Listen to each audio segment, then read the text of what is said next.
85. Ooh. Hey, welcome to the Tampa Bay Breakfast Club. I'm your brother John. And this is Qiana. And this program is being brought to you as part of the New Image Project of the Community Development and Training Center, aka See That? See that. And we'd like to thank y'all for tuning in, helping us to redefine what's cool, because smart is the new gangsta. baby. And if you don't know, now you know. Now you know. And we also want you to know that the Tampa Bay Breakfast Club is an independently produced program. Part. Yeah, for real. The views, opinions, and statements expressed by hosts, guests, or callers are their own and do not necessarily reflect the views, positions, or policies of Carafesta Radio, 99 Jams, its ownership, management, affiliates, sponsors, or partners. It's Freestyle Friday. It's Freestyle Friday. And today's going to be like an awesome day. Yeah, it is. Litty. Yeah, we got two guests coming in. We got two guests, one before the hour before the break and then one after the break. Yes. And so we got Tisha Campbell. Yeah. Damn, Gina. Yeah.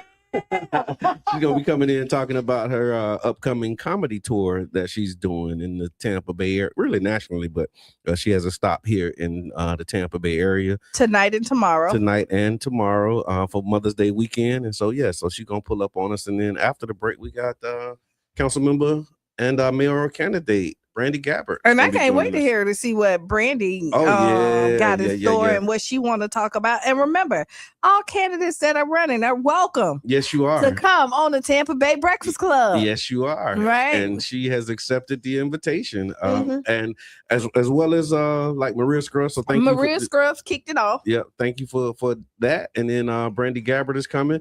And we also want to let all of the candidates know, if you're running for office and you're looking for a real way to connect with the people, 99 Jams the Berg has space for you. You can underwrite a show, build your audience, and share your message. So if you want to reach the heart of St. Pete, this is where you do it. For underwriting info, rates, and to lock in your spot, send us a message at 99jamstheberg.com and hit that contact us button. Yeah. It's second Saturday, so it's gonna second. What is it? First Friday, but second Saturday. Nuh-uh. It ain't First Friday. First Friday. Yeah, okay. Was the first. It kicked First Friday. You're right. First Friday was the first. Yeah, it was. So it's the second Friday and the second Saturday. And it's Mother's Day week. Are you doing Mother's anything? Day weekend. Yeah, I'm going to see Mom. Okay. Miss Eva, how you doing? Thank you for tapping in. Yeah. I'm going to see my mom and probably do something for my wife, but that's kind of about it. That it. Are you getting anything for your girls? I don't usually do too much for them for Mother's Day. I just asked. No, I don't. Okay. No, I just answered. Okay. Yeah. I usually Good morning, don't do Tip. too much. Good morning, Tip. Yeah, I usually don't do too much for the girls for Mother's. I mean, I'll hit them with a Happy Mother's Day text or message or something. No flowers, no nothing. I don't usually do that. Okay. You heard what I said? I don't usually do that. I know. I don't throw something. That don't mean that it couldn't happen this time, but I don't usually do that. I try to do I definitely get my mom something. Tanya, what's good? Yeah, of course. My aunties. Yeah. Yeah. You know, so yeah. We're gonna see. Maybe what you doing do you do anything like specific or special for Mother's Day? Any traditions that you have for Mother's Day? We don't really got no traditions. This year the men are doing it. Okay. So like right. The men are all in a group chat putting it together. They done send us a nice fancy invitation telling us where to be. They're doing they coordinate and doing. So they got a location. They going. Yeah, we got a location. Okay. Yeah. So you are doing something. Yeah, we're doing something. It's being done for you, but you're doing it. Yeah. So the men in our family, coming together to make sure that we're good. That you're good. Well, that makes sense. That's perfect sense. And I see them on the back end. Good morning. Good morning, Shayna. The Mo Show Live. Yeah, and if you didn't know, yeah. Listen. Make sure that y'all tap in, check in. Syndicated over there. Happy Mother's Day to all the mothers. Avion, I see you coming in, but it says the device is disconnected, and so we working through whatever we got to work through to make this thing happen, y'all. But we here, we up like granny panties, ain't that? Damien, comedian Damian Davis. We up like granny panties. And then today it is second Friday, so if you're looking for something to do, Flats Over Feelings. Okay. Over there at Culture Creative. That's what's up. And then y'all know I have to say it. Get your tickets for the 17th, the listening room. Y'all don't even know what we're going through to make sure that this listening room is we flying in, flying out, doing what it needs to do. Right. Yeah. So y'all come out. There's still some tickets available. I'll throw the link up there again for y'all to come out the listening room with Cheyenne. Okay. No, that's amazing. Like, yeah. And so, yeah, again, it's going to be a huge weekend for a lot of things, man. May seem like it's really busy as well. Because I know like it's almost over with. No, it's just getting started. I'm just saying, but we're already. I mean, all of the planning and all of the stuff has been, mapped out. But yeah, we got we doing a Know Your Rights workshop. We also did we're doing this, you may not know, but we're actually training presenters on the South St. Pete CRA check-in report. Policy Partners did the report last year. And so we're training people on the report so that they can go and talk to their friends, talk to their families about what's in it. I did know, and I think I signed up. Yeah. We're going to talk on tab. Yeah. I ain't going to do you like that. I think I missed the first meeting, but I did. You missed a couple of them, but it's all right. It's all right. But anyway, we had our first training last night. Oh, wow. Really great session, lots of great people, and really excited about it. Some key takeaways, lots of things that folks have been doing. Okay. And we see that I guess it's gonna need a little more time, and that's fine. We'll be able to take the time that we need. Yeah. And so but yeah, man, it was amazing. And we're doing, so it's going to be 3 trainings. The first one, we're talking about the CRA plan itself. Really just getting people acquainted with the plan, with the CRA as a mechanism and a vehicle, not as a program, but like, what is it actually? And so we did that last night. And then next week, we're going to get into the actual report, really talking about what the data shows, what the changes have been. And then the third session is going to be more about like running the room and what you got to do to to get the data that we need. And so, yeah, it's an exciting time to be alive, man. So, and then we doing a Know Your Rights workshop on Friday, May 22nd. Okay. Save the date from 5 to 8. And we are partnering with, so it's going to be the Black Voters Matter Fund is sponsoring it. The workshop is going to be led by the Florida Rights Restoration Coalition. And so they'll be coming down to talk about how to apply for assistance, because there's assistance that they have where they'll pay fees and fines for returning citizens. And it's important. Yeah. Like, people don't understand, and we fought for this really hard for this. And then we got over here in St. Pete, we did get a lot of people. Oh yeah, Pinellas County. Come on. Like, we was on it. And then you can't be mad at like the people that came in, because Michael Jordan, I think LeBron James. I called him John. LeBron James. Everybody kind of poured into this fund to make sure, because once the law had changed, DeSantis came in and say, wait, hold on. Yeah, y'all moving too fast. And then y'all can't, we're not just giving you back your rights like that. Yeah. You got to make sure all your fees and fines are paid. And just depending on what state you in, some people get out of prison and their rights are restored automatically. Immediately. But here, that wasn't the case here in Florida. And so, and they was doing trickery too. They were then telling people that was illegal. When they did get there, they were trying to do everything to stop you from voting. So this is why, it's so important for you to vote. Talk. If you are a felon, and you want your rights reinstated, right? Please, and you owe any fines or fees, reach out to FRCC. FRRC. Yeah. Okay, FRRC. Florida Rights Restoration Coalition. Yeah. And they'll help you pay a portion of it, if not all of it. Yeah. Because pull up on us on the 22nd. Yeah, and because honestly, it's important. These judges that's on the that's sentencing you is getting voted in to stay. Yeah. So this affects you. This is why that you need to get your rights to vote, because we need them out of there. Get them out.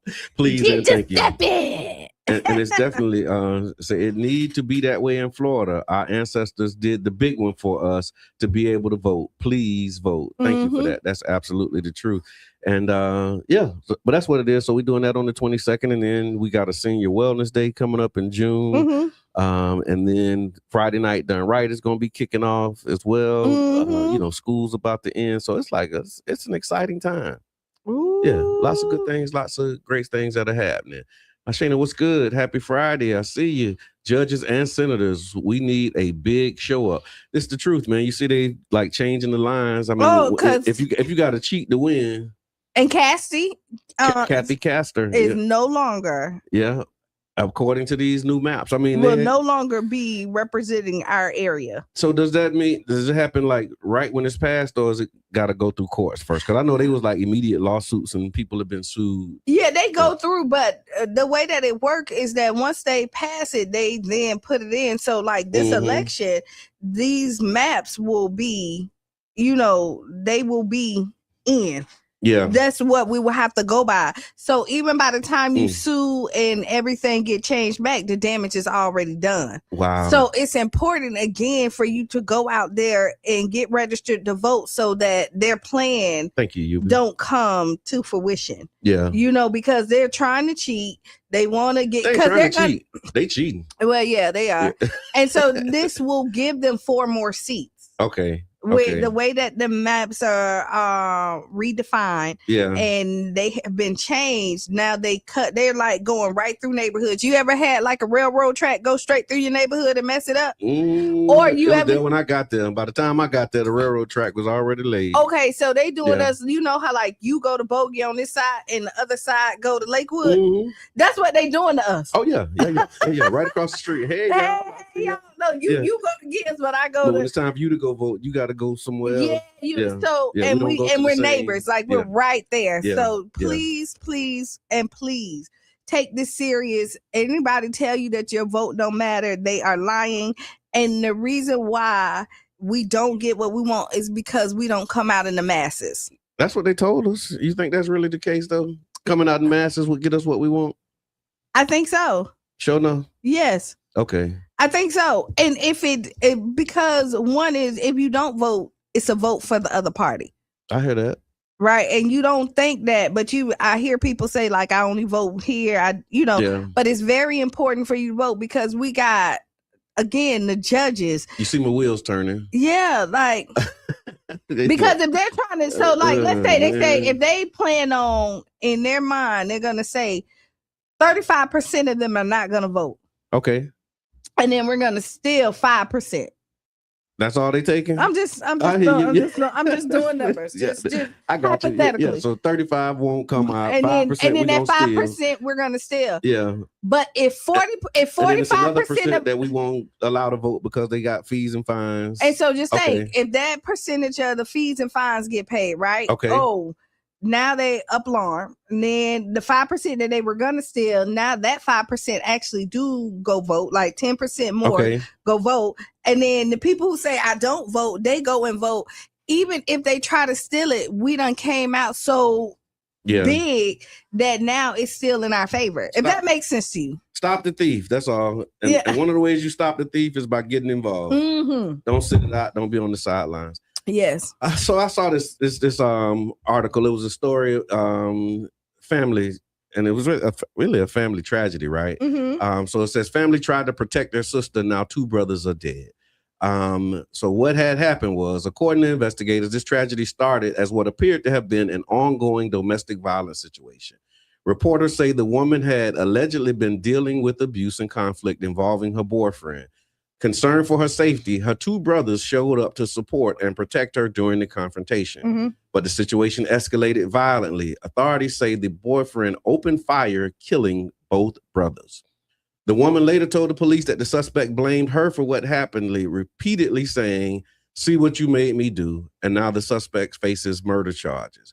So I guess the bigger story is what we're talking about. Of course, this is Domestic Violence Awareness Month. And so as we're in this month, talking about how domestic violence situations escalate often. How do you protect a family member or how do you engage in a situation where you know it's domestic violence You know that they're with a violent person. Like, do you show up and like? Some you do show like up. The brothers do. They did. But so what happened like, how is, you handle that? So she left the house. Okay. And they were in the house, and she told them not to open the door. And when he came back, they opened the door, and that's when he, Okay. It's really hard because I mean, some people lose their lives about their family members, and they okay with it. Yeah. You know what I mean? Two brothers. Yeah. But they never thought, like, I mean, you get the law involved if you have to. Yeah. You know what I mean? Yeah. But you just never know. Because they said he left and came back with the gun. Right. Oh, left and went out to the car. Somebody saw him go to the car. He came back to the door. He bamming on the door. Like she's saying, don't open the door. Because she left. They opened the door. She said she left to go get help or something like that. But I don't know why she ain't just called. But whoever saw him get the gun, that would have been a sign right there for whoever saw him to call the police. What they said was they saw him put something in his pocket. Oh. They didn't see exactly what it was that he did.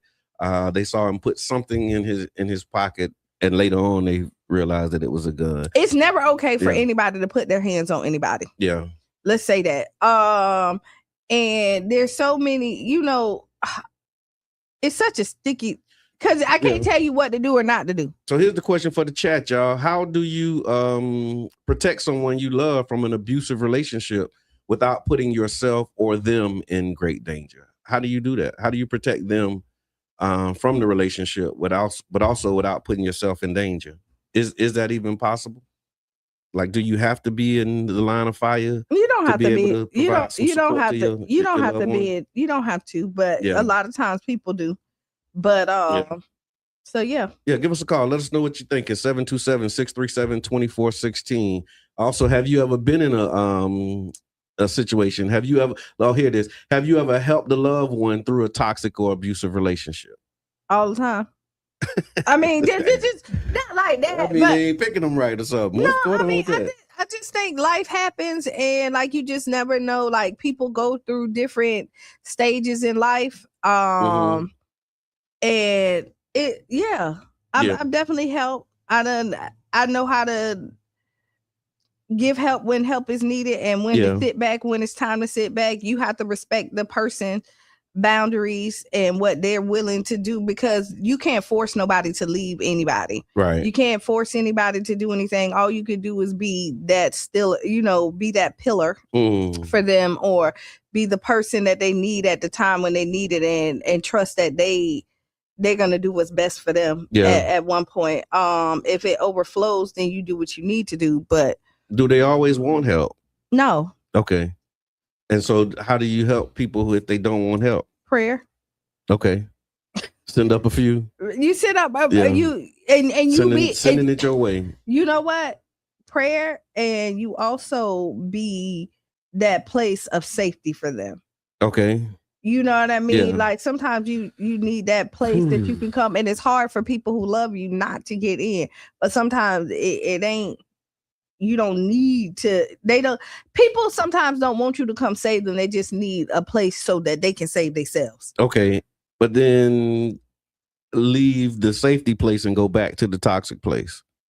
It happens all the time. I know it really does. It does. What's at the root of that? Because you want me to say, so every situation ain't as toxic as it's toxic, but it ain't as bad as people make it. You think it is. Okay.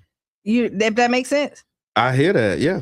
I mean, it's so like and sometimes it may be worse than you think it is. It could be worse when you think it is.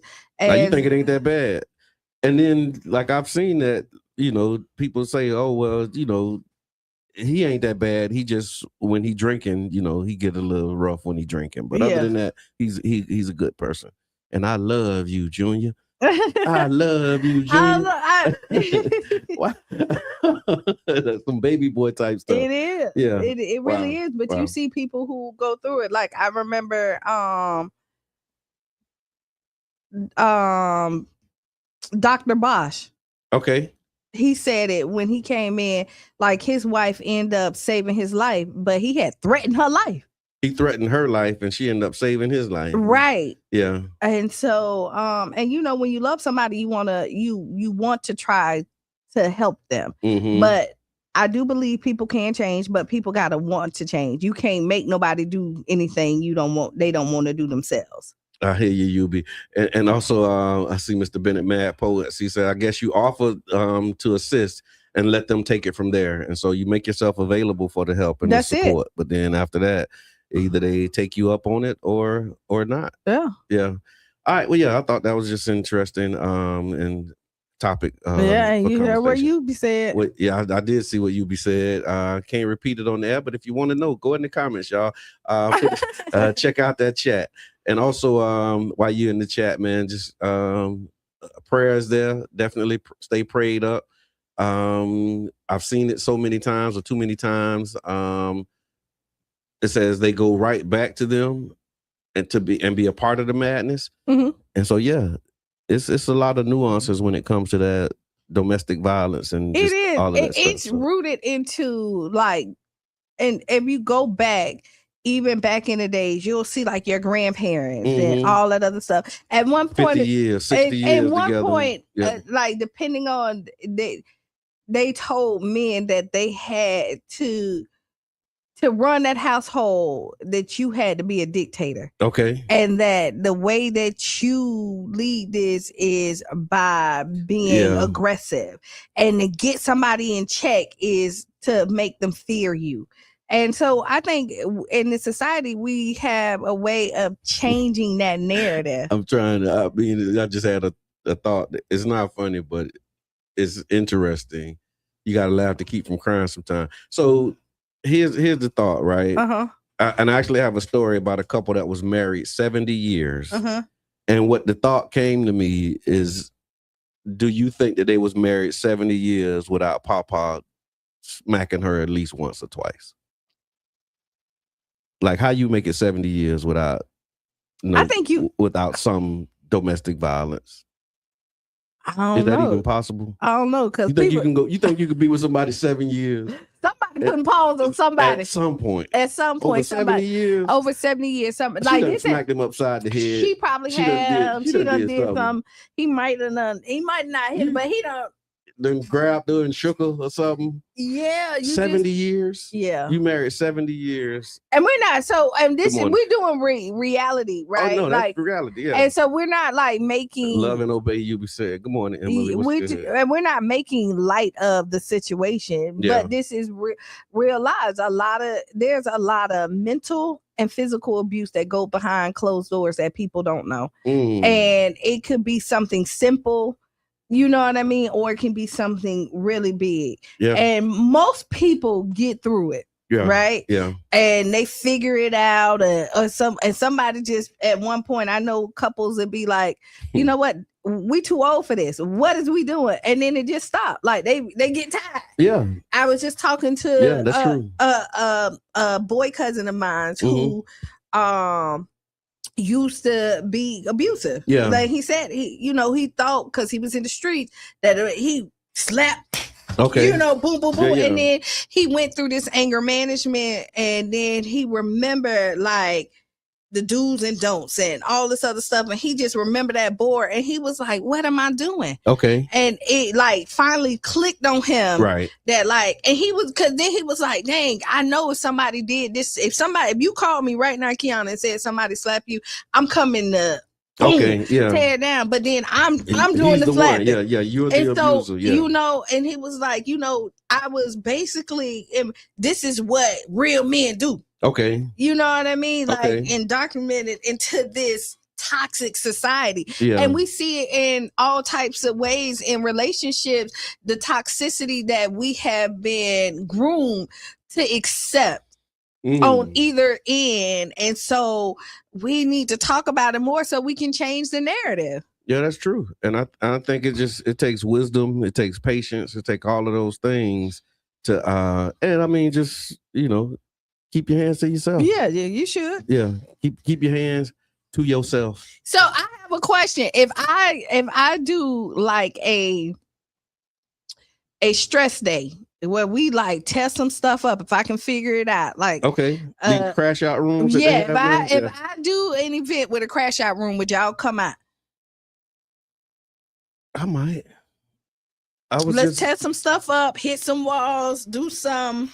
I mean, so you got to tell me more about that.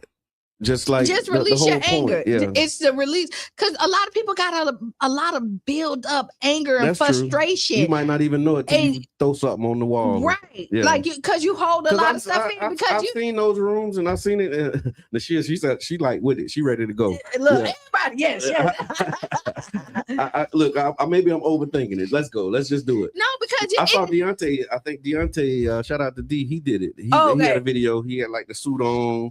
And they were had glasses and baseball bats, and I just don't know. Yeah, because you could be a non-violent person, right? Okay. Hey, but you take a lot of stuff on, and where does that pent up anger, where does that pent up frustration go to when you can't release it? Because you have to do, like, somebody piss you off. There's a lot of self-control to be like, it is. And so, like, it goes somewhere. Yeah. So let's let it out. Let's throw some microwaves. Go to the crash out room, schedule it, book it. We there. Look like you got some takers in the chat. Mm-hmm. All right, and so again, we having some not difficulties, but things don't always go according to the schedule. So we do have it in the chat that Tisha Campbell needed some additional time before she come on, and so we're gonna take a break, and then after the break, we do have council member and candidate for mayor, Brandy Gabbert's going to be joining us. And so when Tisha Campbell jumps in, I'm sure maybe mayor candidate. We'll just have both of them on. Yeah, we'll have them both at the same time. So listen, we know we put the advertisement, but y'all know how it goes. Yeah. Especially when you're doing Zoom and everybody, but we're gonna give you what we told you. Yeah, we're gonna give you what you asked for now. Mm-hmm. And so even if we have to maybe just do a phone call, however we do it, we're gonna get it done. But we definitely appreciate y'all and thank y'all for tuning in, if that's what you came here for. And so we're gonna be back about 6 minutes after the hour, and we're gonna keep this party rolling. Y'all make sure that y'all stick around for Freestyle Friday. Share it with a friend, and we'll be right back. Yep. Baby.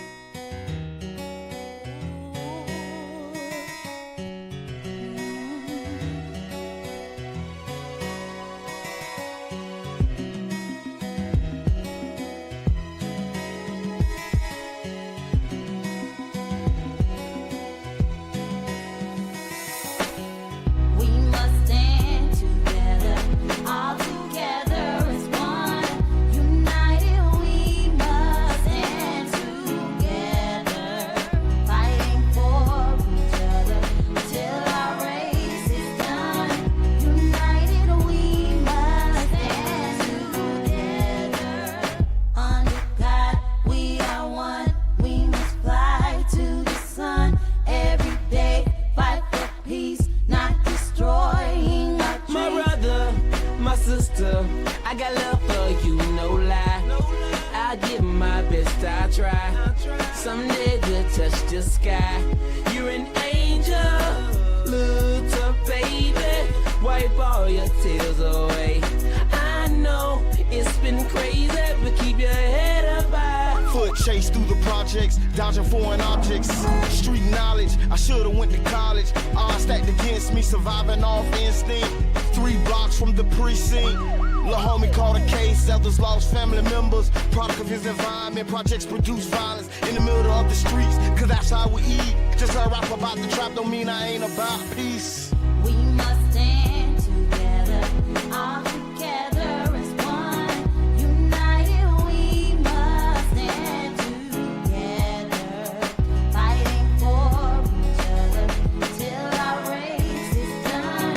United we must stand together, under God we are one. We must fly to the sun every day, fight for peace, not destroying our dreams. Peace in the streets, love to my brothers, love to my sisters. We all need each other. Children need their mothers and they need their dads. Taking a life that don't make you bad. The fact that you do that is so sad. Pocket watching, plotting on another man's cash. Pick up a book instead of picking up a gun. Increase your knowledge and that'll increase your funds. If everyone succeeds, then crime would decrease and people would live instead of resting in peace.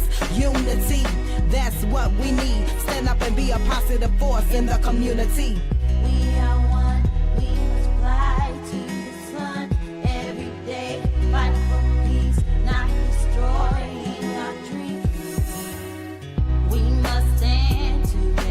stand together. All together as one. As one people. United we must United stand we shall rise.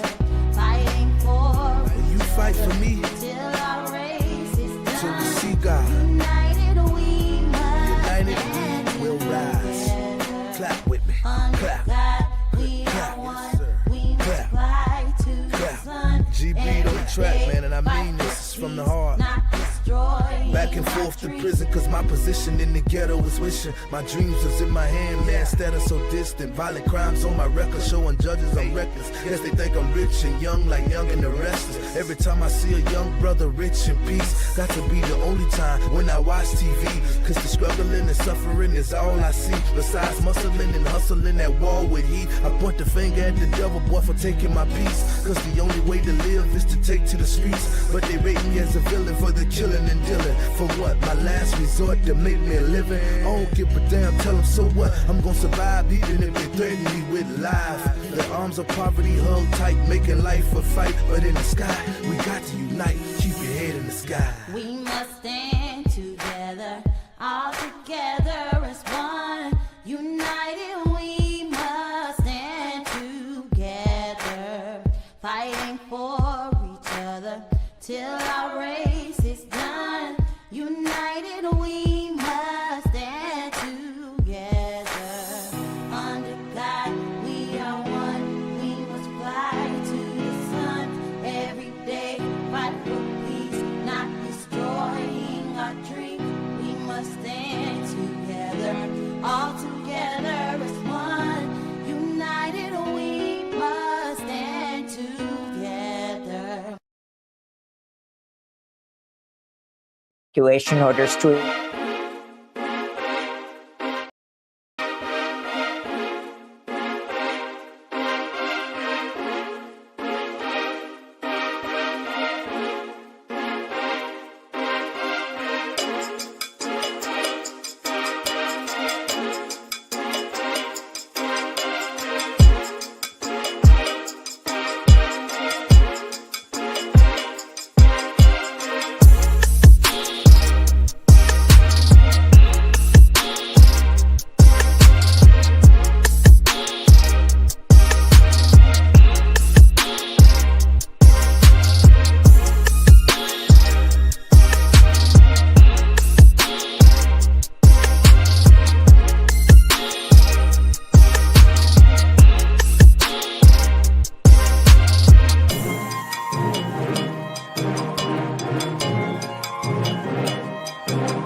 shouted slogans including "No Jim Crow" and "Black Votes Matter."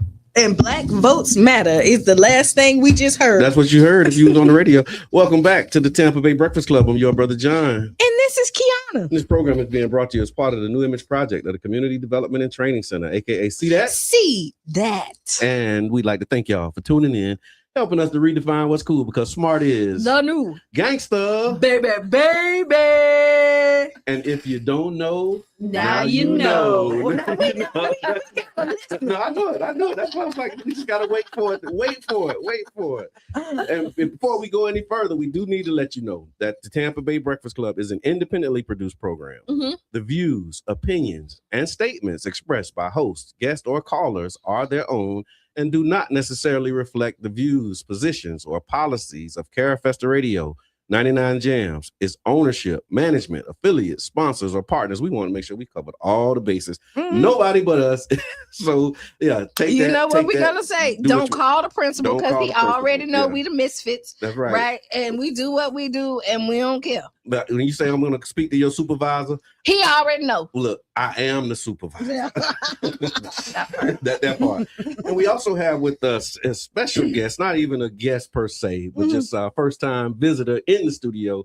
But I remember seeing like some screenshots and some posts saying, look, I'm tapped in, tuning in to the Tampa Bay Breakfast Club. And so continuing our conversations with candidates that are running to become mayor for City of St. Pete. Again, our goal is simple, y'all. We want to make sure that we give you the opportunity to hear directly from the people who are seeking to lead this city, their vision, their priorities, their plans for addressing the issues and impacts. And so joining us this morning is mayoral candidate, my friend, Brandy Gabbard.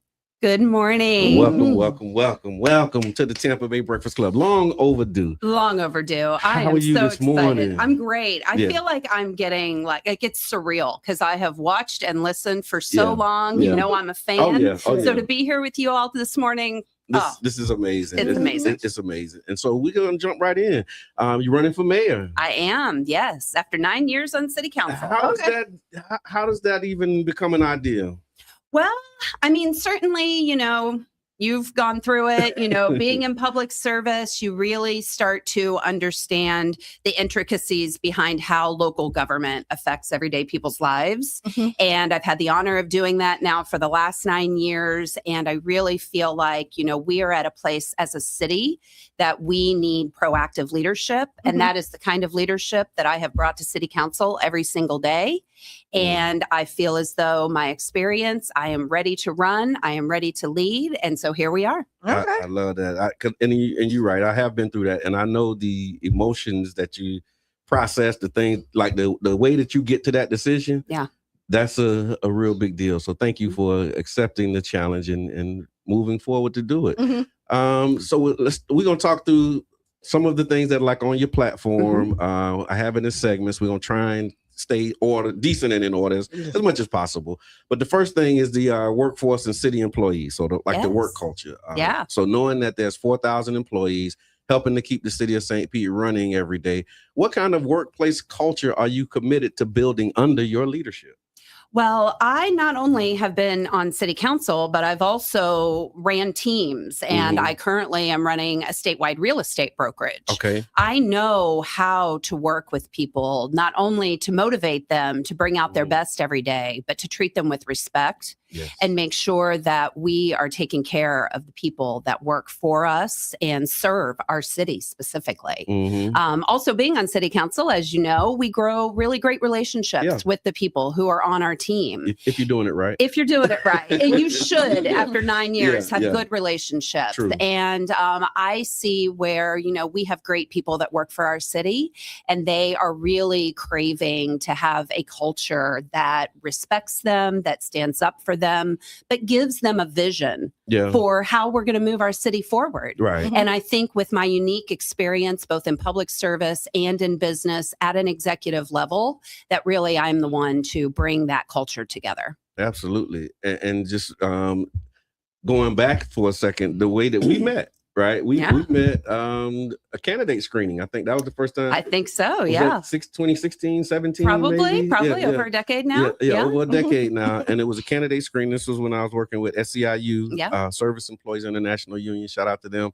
And it was amazing because the union didn't end up endorsing you. Yeah. But after this is what kind of sent the stock up for me. Was after you won, you reached out and was like, hey, I know y'all didn't endorse me, but absolutely, we got things to do. We got some work to do. And so thinking about that, you've emphasized collaboration and accountability in your platform. And so practically speaking, what would a strong relationship look like between your administration and the collective bargaining units that we work with? Well, I mean, all the best policy that we create sometimes gets created in conversation with people who maybe we didn't necessarily agree with to begin with. Yeah. Right? Yeah. I think that's where kind of the magic happens Yes. because Yes. I have an idea, you have an idea.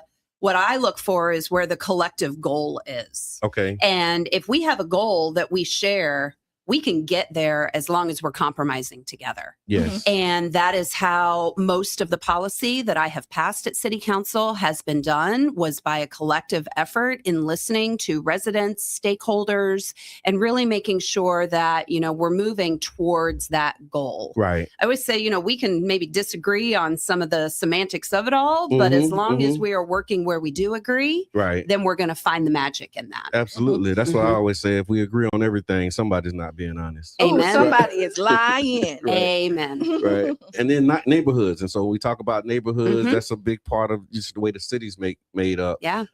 St. Petersburg has multiple neighborhoods, some with different strengths, different challenges. How would you determine, or how would you guide your decisions about where to prioritize investments? That's one of the big questions too. When we talk about neighborhoods, we see some neighborhoods seem like they get a little more than others. So how would you prioritize? You know, yeah. I mean, I think that again, you know, we have to work with our team. One of the things that I want to do as soon as I come in is I want to spend some real time in each department, understanding what their challenges are, what their strengths are, what they need, and then what they're hearing from the individual neighborhoods so that we can then start to build that prioritization.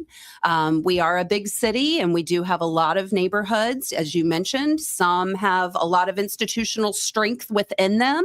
Others need more support from the city. And resiliency is the top of my platform. It bleeds into everything that I plan on doing as mayor. And when we talk about infrastructure improvements, that's a great example of how we have to prioritize, but we have to do it across the city. We know, John, we did the neighborhood tours during the Resilient St. Pete Action Plan exercise. That's right. We know that's not just a coastal issue anymore. It's a citywide issue. So that's a great example of how we really have to look, prioritize, and make sure that those investments are being spread evenly throughout the city and that we are bringing the highest priority to those projects that are going to have the greatest impact on businesses and the people who live and invest in these neighborhoods. Absolutely. And then with that, seeing the changes that are happening in the neighborhoods and of course, housing affordability continues to be one of the pressures on working families, seniors, longtime residents. Maybe let's talk about some of your strategies of what you would pursue to make St. Pete more attainable and livable, because that's another part of the conversations. Like, okay, affordable for who, all of that stuff. So attainable and livable is what I'm hearing now. What are some of your strategies and just thoughts on ways we can make that happen? Well, I've done a lot of work in the affordable housing front. That's kind of what I came to City Council to do with a real estate background. But that has certainly changed over the years because resiliency, understanding the vulnerabilities that a lot of our neighborhoods have has increased pressure on other neighborhoods and made them a little bit less affordable. So I'm going to just pause and put them. There's a term I became familiar with. It's called climate gentrification. Yeah. For the people in the back. Yeah. Well, when our coastal neighborhoods, which is about 46% of our city, become less viable and less livable, people move into the other parts of our city. And that essentially pushes people out who have already been in those neighborhoods, sometimes for generations. Yes. And so we have to tackle this issue because it will continue to exacerbate the affordable housing crisis that we're experiencing. Right. But we're not going to build our way out of this either. So we got to talk about jobs. I mean, high paying, good wage jobs coming to our city and employing the people who live in our city is a critical piece of the housing and the affordability issues. Right. Yeah, no, because that's another part of the equation, right? When you talk about what can people afford, like if you have, livable wages, good jobs, that usually means you can afford more. Right, because y'all know where I stands with this housing. Right. It's like I don't care if y'all put not one more building up. Because we got so many empty ones right here, but people can't afford where Mhm. what we have right now. Yeah. And so if they can afford that, then now we have, oh, look, Yeah. then we're talking. Okay, go ahead. No, I got it. No, so we also have a guest, a very special guest that has joined the chat. And so we're gonna pause for the cause. We do have council member and mayoral candidate Brandy Gabbard in the studio with us, but also coming in virtually, we have Tisha Campbell. We're gonna add you to the stage. Hello. Can you hear me? Sister Tisha, and so Uh-oh. we're gonna make sure that it works Hi. as we try it. And Can you bring guys this hear me? thing together. And it look like you might be traveling. Can everybody hear okay? I am. You can hear? I can hear. Hi, you guys. Hey, how you doing? Good morning. Good morning. Thank you for making time for the Tampa Bay Breakfast Club this morning. How Listen, are I'm you? on the run, but I had to make time for you. How you doing? I appreciate it. Killer Mike, that's one of my favorite songs. Run. And so you're here for a reason. You're in town this weekend, Mother's Day weekend. Yes, Mother's Day weekend. I am performing. I'm doing stand-up now. Okay. Yes.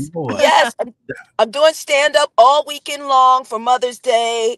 It has been so, like last night's show, Tampa really showed up and we had a blast. Wow. It's at the Funny Bone tonight and tomorrow. Okay. No, I love that. And just thinking about like how most people, they know you from like movies, film, and Yeah. Damn, Gina. How did you end up in doing stand-up? Okay, so I just started about 2 years ago, right? Okay. D Nice, everybody knows who D Nice is. He kind of saved the world with music during Yes, COVID. He had a residency at the Kennedy Center. And one of the nights was a comedy night. His host fell out. I happened to be in town supporting him. And he was like, hey, can you host real quick? And it was really big people like Michael Che, Sherry Shepherd, Zainab, Gina Yashre, really big comedians. And so he was like, yeah, so you could do it? I was like, yeah, of course I'll do it. He was like, yeah, do 15 minutes before. And I was like, who you talking to?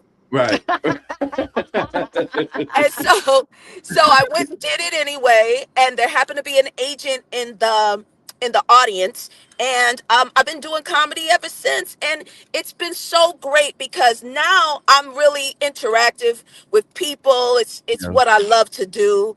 There's no screen between me and the audience anymore. I'm not playing a character. I'm really telling my business. Which has always been funny. Yeah. Thank you. And comedians, stand-up comedians specifically would always say, you should do stand-up. You could tell a story. And I was like, I don't feel like bombing. I was actually really scared. But, after COVID, I was like, I'm going to do everything that I've ever wanted to do. And this is one of them. And what would you say has been some of the biggest surprises, about performing live and then showing up for the audiences in this way? That I could do it. Surprised that you could actually do it. I shocked myself. You hear me? Yeah. No, but it has been such an amazing journey. Like just being able to travel the country and see people who have supported me my entire career. And I've been doing this since I was a little girl. So 54 years now. Right. And it's been, it's been my honor to be able to serve in this way. And so now, I really get to be interactive. And what's really great too? After the show, we do a Q&A. So it becomes really interactive. Nice. And I've seen some of the reviews, and they said it's almost like a big house party. It's kind of like that. Yeah, we've been having people left having such a good time. And my goal every single time is to let people forget their problems for a good 2 hours. Yeah. And that's what me and Finesse Mitchell is doing it with me. We've been on this Damn Gina tour all over the country. That's what we call it, the Damn Gina tour. And so everybody has been showing up. Everybody's had a good time. So it's been great. Damn Gina. Yeah. And with Finesse, being with Finesse Mitchell, like we've seen you before, and you have like amazing chemistry. So what makes this partnership work so well for you? Oh, you know what? It was strategic. We have the same agent. And so she was like, I need to put you with somebody who can mentor you. who's a good person that you could be on the road with. And I know his wife. We've worked together before. We played husband and wife on a show before. And so to be with Finesse and to have him guide me and show me how to structure my stories and tell me how to delete and put things in, he's been such a great mentor. No, I love that. I love that. And you know what I love about this is that, like you said, you've been on TV and people watch you, like you feel like the girl next door, like you're definitely our friend. And the fact that you took the leap of faith and did something different, that shows people that it's never too late. Like, don't be scared. Just go. Jump. That's right. That's right. It doesn't matter what age you are. It doesn't matter what you do. Like, whatever you feel that you've ever wanted to do it. Just do it. Don't listen, because for years, and I'm going to be honest, for years, I listened to all the noise that was surrounding me, telling me what I could or could not do. Right. And I started to believe it. And so this is one of those things I was like, forget it. I'm just going to try. And people have been so inviting and loving and laughing. Yeah. And you did talk about like laughter being therapeutic. And I've heard that. It is. It's a healer. Yeah. And so just being able to make that type of contribution, why do you think that that's another part of the power and the magic of the moment, to be able to connect with people? I just think that there's so much going on in the world, and for me to be able to connect to people and give them a little bit of relief for just laughter. I remember, we're talking about laughter being a healer. I remember one time I was getting some tea from a coffee shop, and a guy in front of me, I was talking to myself. I always talk to my doggone self. Oh, I'm gonna get that Oprah tea going to be good, right? So he turns around, hears my voice, turns around and says, I'm gonna buy you your tea. And I was like, oh no, sir, I was just talking. I was talking aloud. And he says, no, I'm gonna buy your tea. He was like, because you don't understand what you do. He was like, I own 2 condominiums down the street with my fiance. I used to be in prison, and we used to watch you all the time, and you made time go by. You don't understand what you do for the people on the inside, so I'm going to buy your tea. And I thought, I started crying, because you don't understand what you're doing for people when you just give them a little laughter. Right. You know what I mean? So that's why I'm here. I love that. And so before we go, we want to invite everybody out. We want to let them know it's Mother's Day weekend at the Funny Bone, right? Yes. Damn, Gina. One show tonight, 2 shows tomorrow. Get your tickets because it sells out quick. Awesome. Awesome. Now, before you leave, because you also have a book out.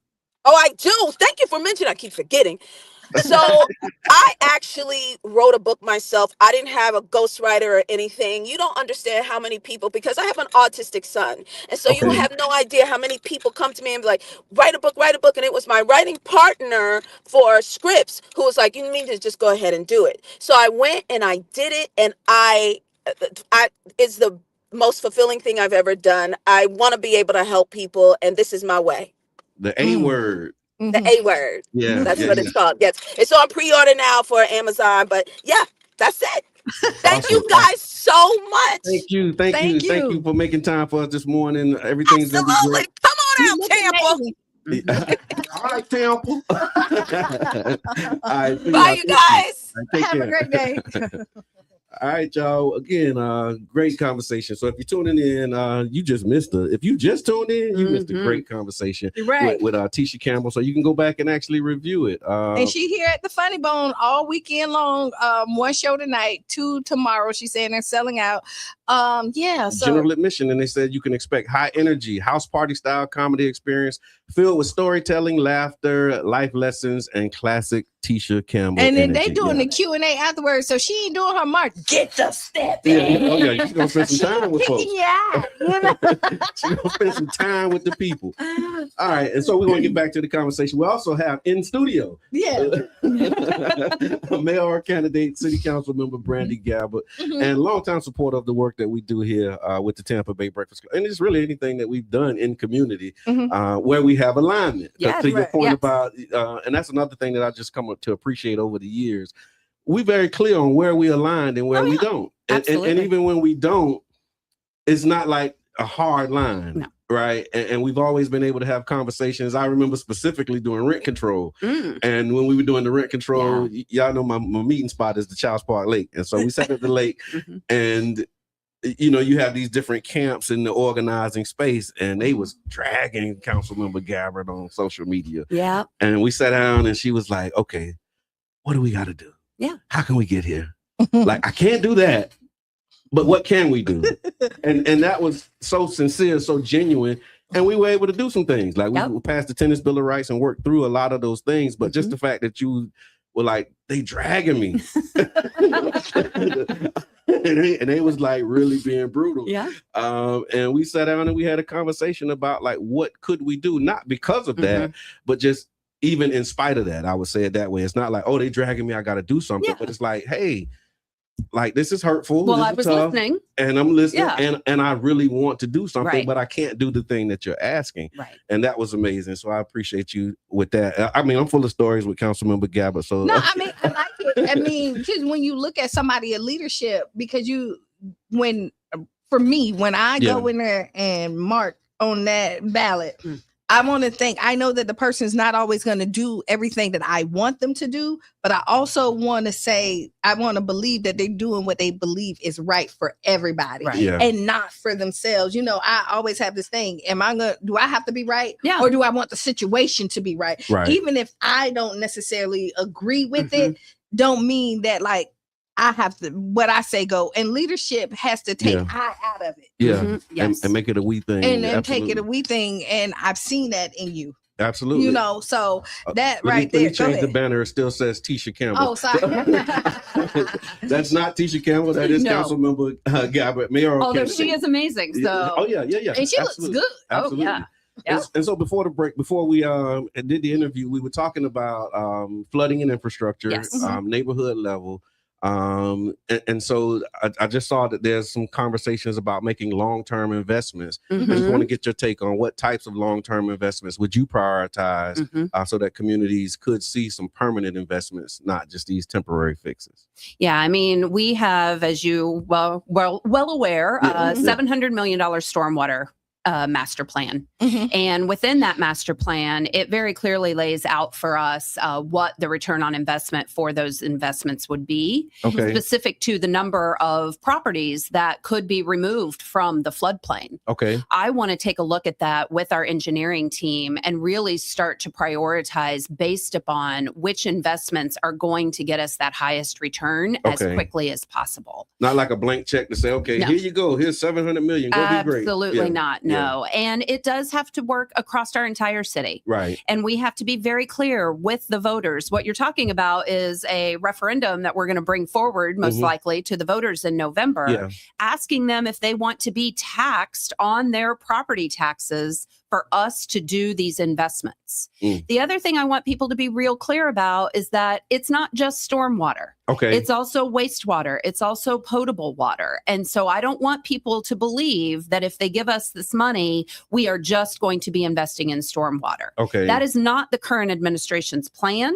And so I think everyone really needs to pay close attention. I've been pushing for a very long time for us to realign our balance between wastewater and stormwater. We've spent hundreds of millions of dollars on our wastewater system, which is certainly something we need to do, but we are woefully behind on stormwater. So under my administration, we would be looking to strike that balance to make sure that we are addressing both needs, because just as important as it is that you can flush your toilet, you also need to make sure that if at all costs, you can keep stormwater out of your home.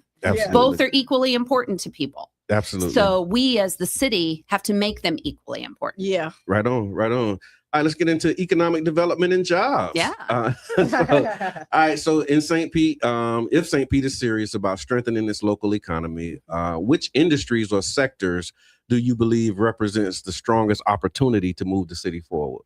Well, again, don't want to sound like a broken record, but resiliency being our biggest vulnerability is also our biggest opportunity. Say more about that. And there is so many businesses that are being created across the world, the country, other states, in the resiliency space. Okay. And so I've been working for quite some time now to bring a program, as one example, to St. Pete College and working with them on a resilient mitigation workforce. Okay. This is a specific construction trade that isn't your, kind of everyday trade. It is a 6-figure jobs, creates new businesses, and it will teach people how to elevate and help us mitigate structures. Okay. There is nothing like this happening anywhere in the state of Florida.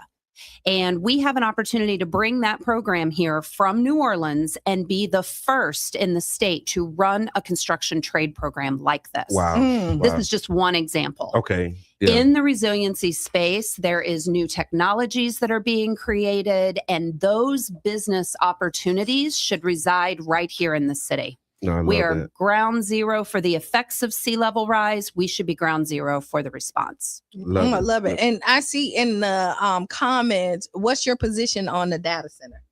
On the data center. On data centers in general. I started to say, I haven't had no data center come in front of me, so I don't know anything. I don't know anything about that. Generally, But data centers in general, certainly they suck up a whole lot of power and a whole lot of water.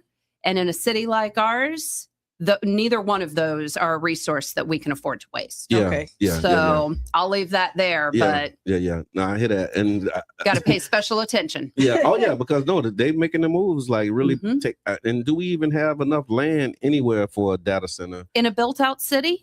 No, it's not here. Someone got no. And even if we did, no. Thank you. There you go. All right. I'm glad you were. I'm glad you asked. And then there's again still in the spirit of economic development and jobs, the small business climate. So small business. It's Small Business Week. It's Small Business Week. Happy Small Business Week, everyone. Shout out to all the we small all got businesses. some small businesses. Amen. Everybody got some small businesses. I hope y'all paid. I hope y'all paid on the LLC. The LLC at the beginning of the month. I hope y'all did it by the 30th. Hope they're all still in business. That's true. Because there's a lot of people that's not in business. No, and with that in mind, so small business often say that navigating city processes can be difficult and expensive. So what changes would you make to create a more responsive and business-friendly city hall? Well, I mean, one of the first things I'm going to tackle when I get into City Hall is our permitting process. You were on City Council with me in the days after the storms, and we saw firsthand where those processes really can hold up progress for people. And it's not, I mean, yes, single family homes and all of the buildings, certainly we need to do permitting processes for those, but it's also going to be good for our business community. Larger businesses can sometimes absorb that. They have people that are experts in permitting. Small businesses, they just can't. The number of small businesses that I have met that have talked about how they were ready to open their doors maybe a month, 2, 3 before, but they were waiting on the city. Time is money. We I know it. a lot of people who put money into businesses and the permitting just went, and they lost so much money. And the permits was like, there's a business that was in District 7 that actually went that way. They opened Central Oak Park. Shout out Tasty Treats, and they were open. Not open, they were ready to open for 6 months. And they couldn't open, and they used their savings to start the business and burn through their savings just paying rent, waiting for permitting and waiting for and that I know process. a couple of businesses like that got the lease, did it, got excited, did the demolition and started and the permitting just wouldn't allow. And that's crazy. So that is first, if you want to talk about first 100 days. So it's really aligning our departmental culture and working on our permitting process. Those are the first 2 things I'm going to jump into day one. And that's the other thing about being on City Council for 9 years. I don't need a learning curve. I'm going to walk right across the hall into the mayor's office and be ready to hit the ground running day one. I know our processes. I know our people. Nobody has to show me where the pencils are kept. Like I'm ready to go. That's right. And as you say that, it's one of the transitions for me transitioning into council out of private citizen, right? there's some constraints and also some freedoms. Right. What do you anticipate as maybe some of those challenges, like, okay, going from a policymaker to now going to an administrator? Well, I mean, it's certainly a mindset change, right? Yeah. Because the mayor's role is an executive role. Yeah. And so, it's going to be a little bit of a personal adjustment, obviously. Because like working with staff now, you can't direct staff. Right. You make suggestions. But I'm excited about it. I'm excited about it because I believe that a city runs better when their leadership knows what's happening. Yeah. They speak the language. When the staff comes to them and shares with them what initiatives they're working on, especially when they're working on initiatives with city council. Yes. Right. Yes. Being that I've been on that body for 9 years, I have such a respect for it. And I have good relationships with the people who are already sitting there today that will still be there when I'm elected. Nice. And so I'm very committed to making sure that between the mayor's office and the council office, that there's also that collaboration and making sure that's another way that you never take your focus off of spreading everything throughout the city. Because if you're meeting with those council members and you're learning their priorities, then you know what the pulse is across the city and you know what needs to be addressed. But if you're just in the silo of the mayor's office, it's hard to know what those 8 representatives. I think you should never lose track of the fact that there are 9 people represented for this city. 9 people elected to be the voice. And so you need to listen to all of them. That's right. I hear that. And I love that as a strategy. And you mentioned it, the chuckle, because you said if you're using the representative, again, we're in a representative democracy, right? So we pick people and we say, hey, you go and talk to them on my behalf. The chuckle was the balance, because we've seen some representatives may not be as in touch with their constituents as we'd like. No shade, no tea, just reality. But definitely appreciate that as a perspective, because hearing that, knowing that you can't be all places at once, but if you're engaged and you really have good relationships with the representatives, you can actually still make some things happen. What's coming up, Q? What's on your mind? You know what I'm thinking about? So I know everybody's going to want to ask gas plant. Okay. Oh, yeah. There we go. Let's talk about the gas plant. What's your thoughts on the gas plant and like moving forward, where do you think that should go? Well, I haven't been quiet about my thoughts and my opinions on the gas plant and where we are today. Okay. Our city looks very different than it did in July of 2024 before the storms. When I voted and you did not, respectfully, that was a place where we did not agree at the time. Right. I feel like everything kind of happens for a reason. And while, I was committed to that deal at that time based upon what I felt like it was bringing to our community, our community has changed forever after August and September of 2024. Wow. And we can't look at anything the same. Okay. And now we're in this position where we are reacting and we didn't take the time to really reset and drive that engine ourselves to figure out what we wanted for the future of that site.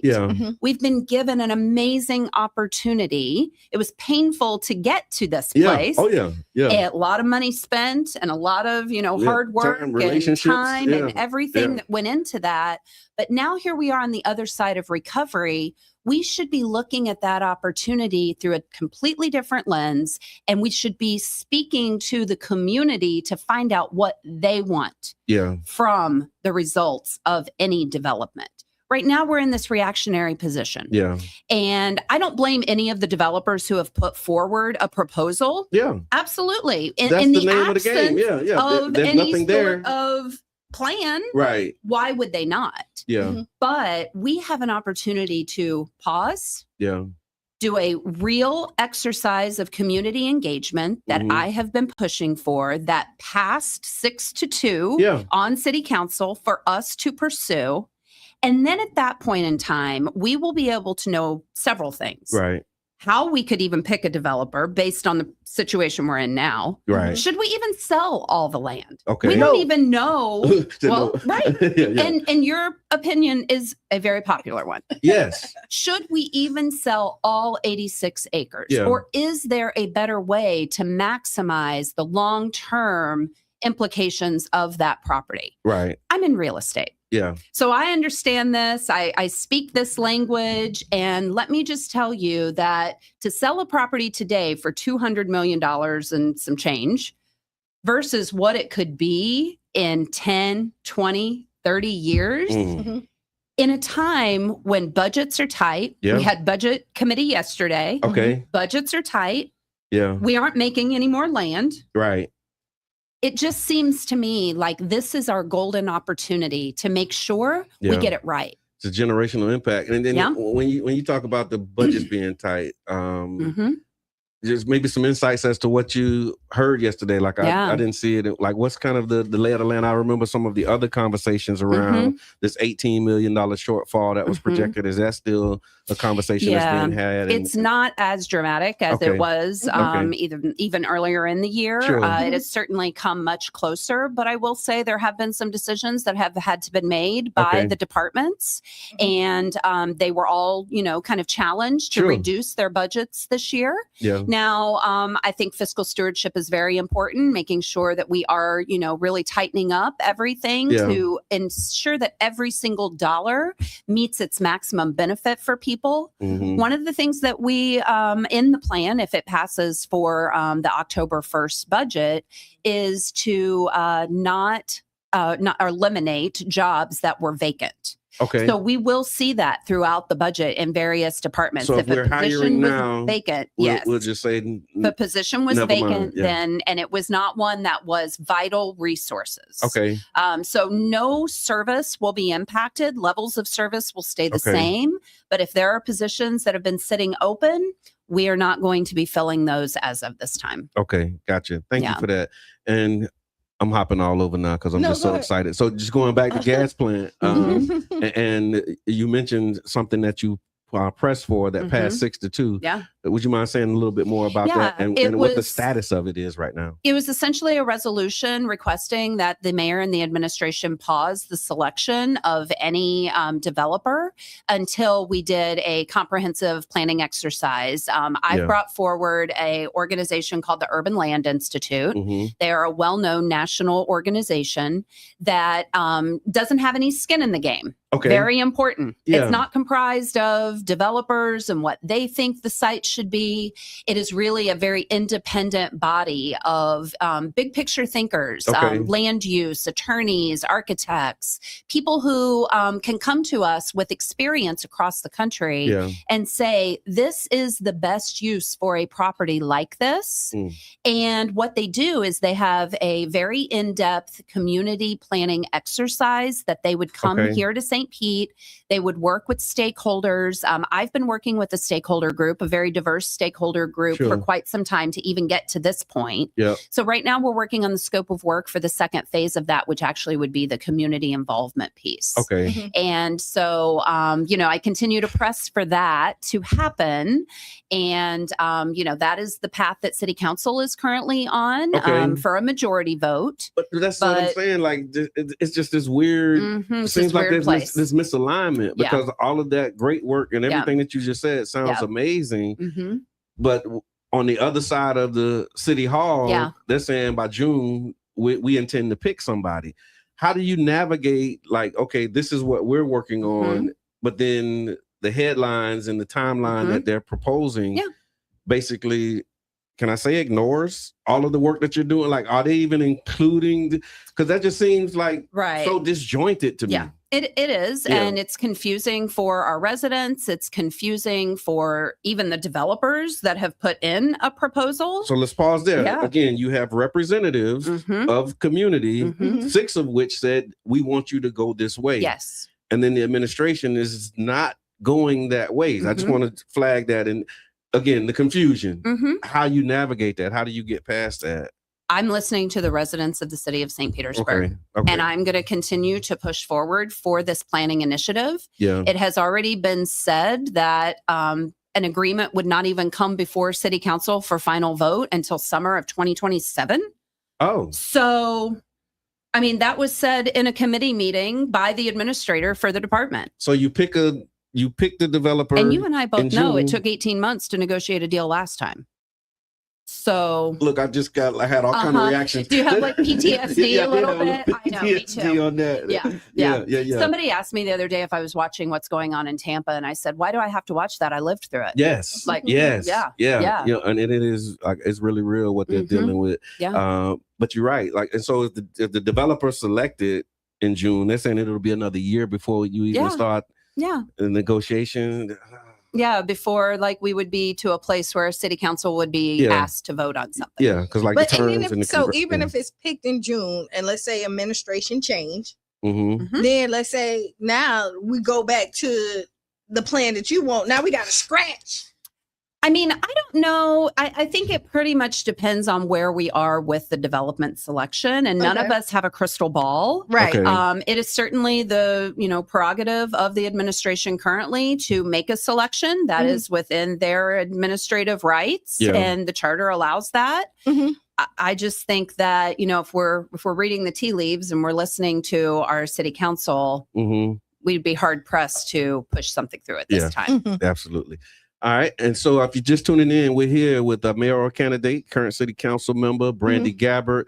We talked through some of her positions on the workforce, city employees, union relationships, some neighborhood community work, economic development. So let's talk about public safety. That's always a big conversation. It means different things to different people in different communities. And so what does a safe and well-supported St. Pete look like under your leadership? Well, I think it certainly looks like community trust in our departments, in our law enforcement, certainly in our, public safety, knowing that, when you need them, they're going to be there, but that we are not over policing our communities, that we are, really making sure that we are having fairness across our city and that we're using the same policies throughout every neighborhood. And we're making sure that we are really treating people fairly and keeping our people safe.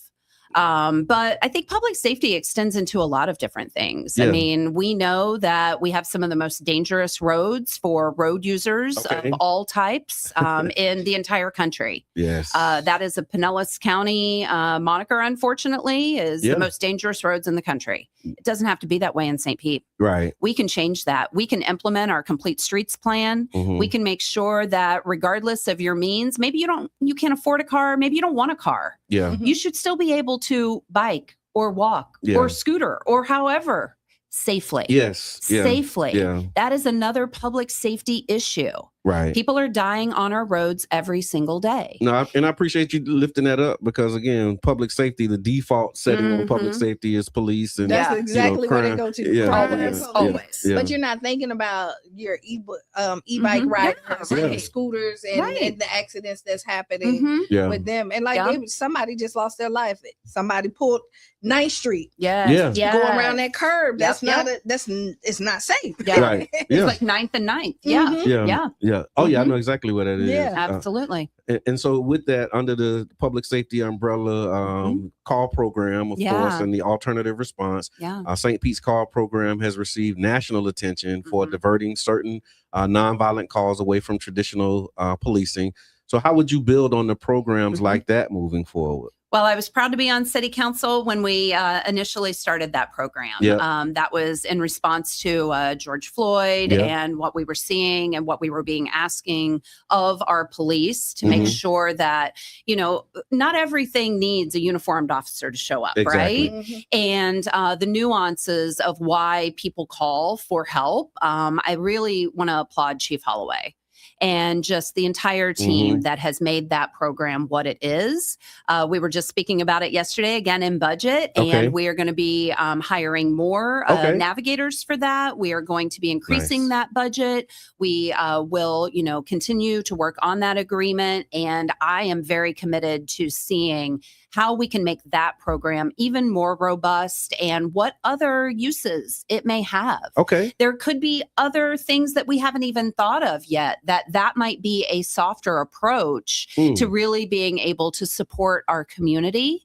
And so I know it's good for the officers. They don't want to go on these calls. They're not trained to go on these calls. So it's good for them. It's good for our community. And it's one I've been very, very proud to have been a part of. Absolutely. Q, what you got? Nothing. I can't read. Oh, I'm trying. don't have your glasses. I guess like some stuff can pop out at you, but it's all blurry. Mhm. But I am getting that they love that initiative. Yeah, love that initiative. Charlie Funk say he need to meet you. Yeah. Okay. All right, let's make it happen, Charlie. Attention to the maintenance roads as well, without wasting money. Leslie, thank you for that comment. What about as well. the youth? Yeah. Oh, yes. Well, I'm raising a 15-year-old. Yeah. So Yeah. not only am I city council member and a businesswoman, I'm also a mom. Yeah. Okay. So Boy, listen, mom. boy mom of all things, keeping our kids engaged, keeping them active, I think the St. Pete Youth Farm, this is a great example, right? Of a program that we have here in the city. You know how much I love that program. Yes, absolutely. To me, that we is. were out there chopping wood together. Oh, yeah. We volunteered a few times out there. And, we have ambassadors, and these are our youth that we bring into this program. And we're teaching them urban agriculture, but what we're really teaching them is community and, being responsible and reporting for a job. And, those are the kind of soft programs where you're really building that skill set that our youth needs. Right. And, we've talked with the Dream Defenders a whole lot about some ideas that they have around, utilizing our youth to get out into the community and share the programs that we have. That's right. I love that idea. Really just engaging our youth because idle hands are dangerous. Yeah. Oh, yeah. If we don't keep kids busy, we were all kids once, we know. Absolutely. And especially in the summertime. Oh, yeah. We see crime tick up in our youth. Like we see all of that. And so making sure, I heard, yesterday, one of my colleagues talking about a internship program for the city hall so that, teens can, come and intern during the summer. Nice. Those are great ideas. Replicating that ambassador program to a tech program. Colleague was talking about that yesterday. Right. Those are the kind of ideas that they live within our community, but we haven't really grabbed them. Right. Now I hear that, and what I heard you say twice in your response to that question was from my colleagues, right? Because even if you're not the originator of this idea, you can recognize a good idea, Absolutely. right? And being able to say, okay, hey, that's a good idea. Many hands make light work. Yes, absolutely, all the time. And we got 6 minutes left, and 6 minutes left. One more thing, CRA. Okay. Yes. Gotta hit this because that's another thing. It's hard to get the money. Brother John is on a committee. They're working on there trying to figure out what to do. Because the CRA was put up there to help the people in the community, but the people in the community is not getting access to it. So what is your thoughts or plans on that? Well, I'm looking forward to seeing what the outcome is for the exercise that you're going through right now. Because the only thing that I wish was that the city was actually leading that exercise. Me too. Yeah, right. Because there could be a collaborative process by which the city and the community-driven initiative could work side by side. Yeah. Because ultimately, whatever you all bring forward, we have to buy into. Sure. And so if we were there in the creation of it, wouldn't that make it a lot easier? It would. But really it is would. that 10-year time period where we need a little reset. We need to sometimes you got to break down a program. Yeah. To really kind of build it back up. Right. Anytime we start something, and I've started a lot of City Hall, employee assisted housing, programs that Aries, you start them. Aries? I'm sorry? Are you Aries? Okay, So Aries, we start stuff. Yes.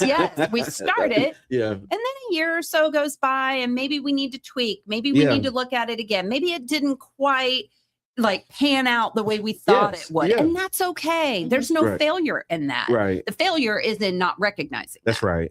And so here we are. Yeah. Now we're at an opportunity. And so you're probably going to be done with this right about the time for a new administration. Yep. September, October. Right. So, that is something that I would be committed to really digging into and figuring out. We keep those dollars in the community to do the most good. But if they're not getting out to the people that need them. Right. And I've been very outspoken and critical about these programs when they've come before city council. Yes. A few times. Yeah. And not always popular either. No, but I know. That's okay because sometimes you gotta kind of, ask the hard questions to get to the meat of what we're trying to do. So look, we need to do a lakeside chat. That's all. We I got stuff I want to say, but I can't say it here. I love it. We have a question in the chat. Are you going to make collaboration partnership with the city when you become mayor, are you going to make collaboration partnership with the city when you become mayor? Well, I think if I understand the question, I would just say my motto has been from day one. It's even been my hashtag since my first campaign. Let's work together.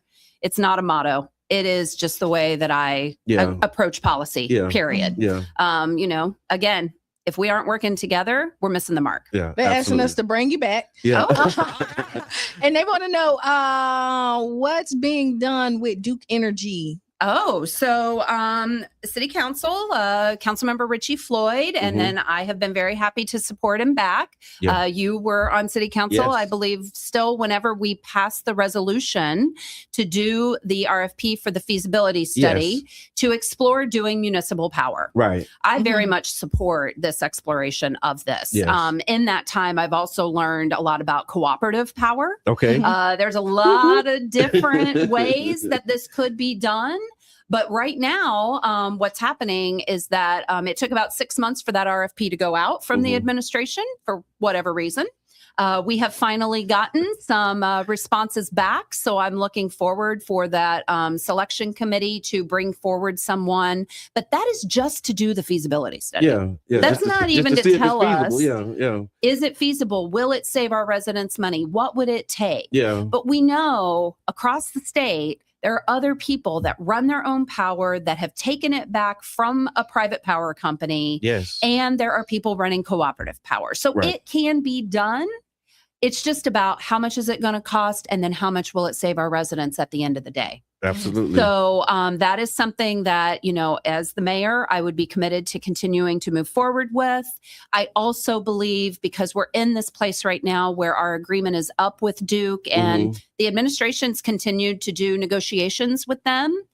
I feel like a feasibility study, if we were going to have to renegotiate with them, would allow us to negotiate from a place of power. I hear that. Knowledge is power. We're going to have to land this plane. But you did good because Sharonda said she answered even though I messed my full sentence up. That's okay. Caller, we don't have time We don't have to take time. the call. But we do have maybe 30 seconds if you wanted to give a final thought, closing message for the Jackson. people. You go ahead. Okay. Absolutely. Well, I would just encourage everyone who's interested in my platform to check out my Facebook page. Go to Brandy, BRANDI, 4, St. Pete.com and check it out. And if you are interested in exploring the vision that I'm putting forward for the city, I hope that you'll connect and support. Amen. Right. And I think you're going to be back on the station June 30th at 5:30. Oh, yes. With Pastor Sykes. Absolutely. Okay. So that bring you back. That was that call. Yeah. She is coming back. Yes, I am. Yes, Back on I'm the looking forward to platform. that conversation as well. And for those who need to register, registration deadline is July 20th. Mail-in ballot request deadline is August 6th. And the early voting is from August 8th to 16th. And the primary election is August the 18th of 2026. All right, Q, what we got cooking? Be the change you want to be and see. Write down those 5 things that make you smile and giggle tonight. Flat sober feelings. All right. Right. And get your listening room tickets. What's the new date? The 17th, The right? 17th, next Sunday. Okay, and we'll talk about it on Monday. We will talk about it on Monday. We're going to talk about it all Yeah, week. Don't worry about all it. the things. All the things. And then also there's a Community Voices Town Hall that's actually happening on Tuesday at the Sunshine Center. We'll talk more about that. You'll see the flyers, see the promo. But we want to thank y'all for tuning in. This has been an amazing ride. Thank you again. And go for see all you. that do. And go see Damn Gina. You got to say it like that. All right, up next is Sister Hughes. Lose your shoes. Shout all around the house. This has been the Tampa Bay Breakfast Club. I'm your brother John. And this is Qiana. And we out. Bing, bing.